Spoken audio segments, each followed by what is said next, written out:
조금 후에 곁에 섰던 사람들이 나아와 베드로에게 이르되 너도 진실로 그 도당이라 내 말소리가 너를 표명한다 하거늘 그가 저주하며 맹세하여 이르되 나는 그 사람을 알지 못하노라 하니 곧 닭이 울더라.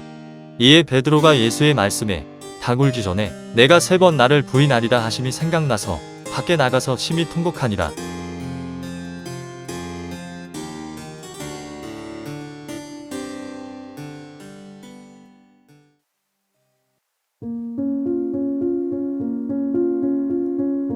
죄는 가만두면 계속 악화되어 갈 뿐입니다.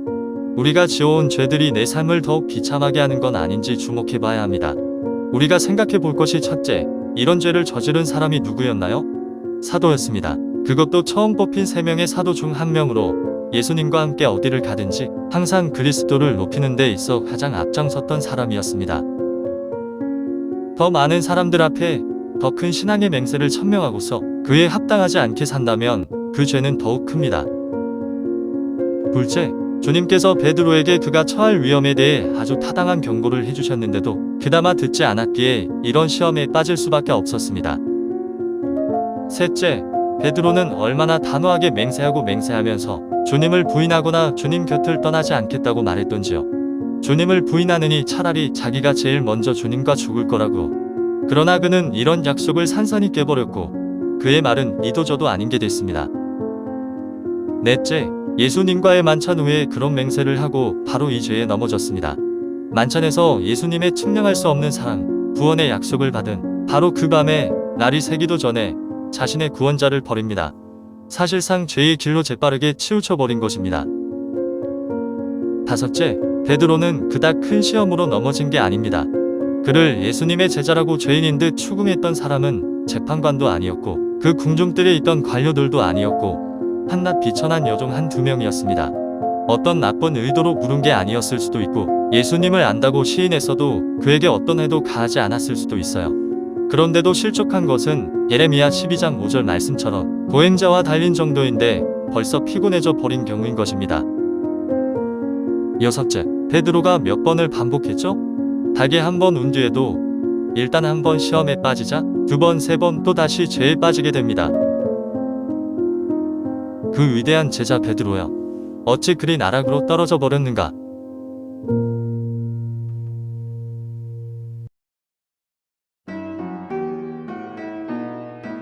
이리하여 베드로는 죄에 더욱 깊이 빠졌지만 다른 한편으로는 정상 참작할 면도 있습니다. 바로 그가 놀라 허둥지둥할 때 했던 말이라는 점이죠. 시편 116편 11절에서 말씀하듯 불시에 습격을 당해 놀란 나머지 그런 죄를 범했다는 것입니다. 계획하고 저질렀던 가룟 유다와 달리 베드로의 마음은 예수님을 부인하려던 게 아니었습니다.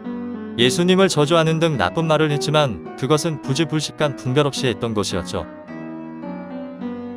75절에서 베드로는 예수님을 3번 부인한 죄를 회개합니다. 베드로의 죄가 기록된 것은 그와 같은 죄를 저지르지 말라는 교훈이고 베드로의 회개를 기록한 것은 우리도 불시의 죄를 저지르게 되더라도 베드로처럼 서둘러 회개하는 걸 본받으라는 것입니다. 베드로를 회개하게 인도했던 것은 무엇이었나요? 닭의 울음? 닭이 우는 것은 흔히 일어날 수 있는 일입니다.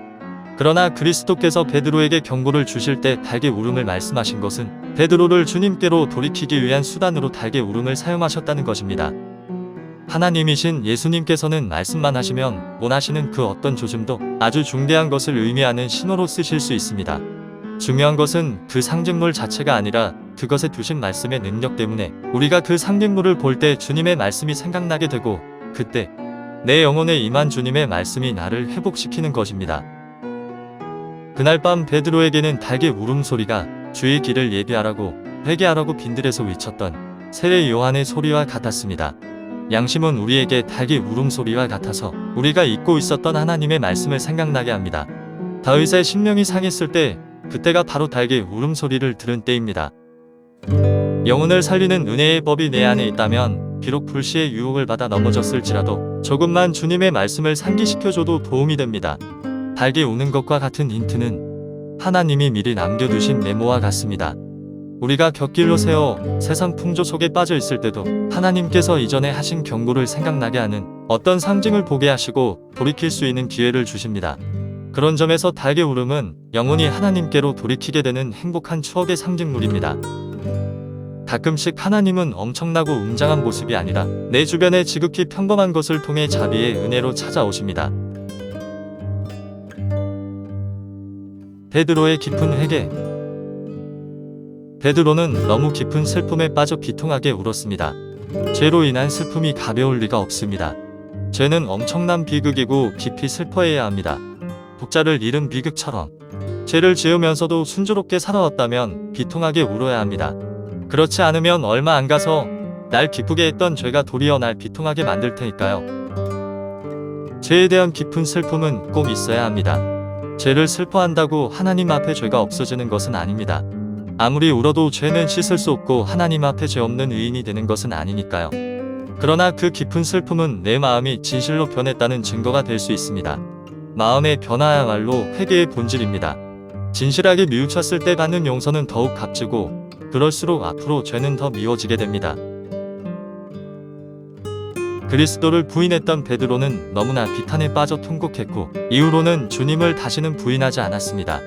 오히려 공개적으로 더 자주 주님을 고백했고 위험에 처했을 때도 나는 그를 모른다는 말은커녕 오히려 그가 한때 부인했던 그 예수야말로 주님이시오 그리스도이심을 온 이스라엘 집이 확실하게 알게 했습니다. 죄를 진실하게 회개했다는 가장 좋은 증거는 상반되는 은혜와 의무가 우리 삶에 풍성해진다는 것입니다. 그것이 우리의 울음이 고통스러웠을 뿐만 아니라 진실했다는 증거입니다. 옛말에 베드로가 사는 동안 닭이 우는 소리는 듣지 못했지만 닭이 울기만 하면 베드로도 울었다는 말이 있습니다.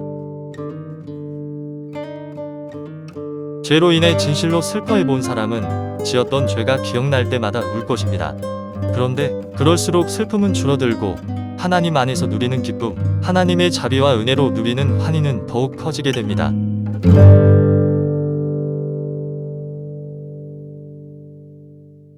매튜엘 위의 주에서와 함께하는 말씀 다음 시간에 뵙겠습니다.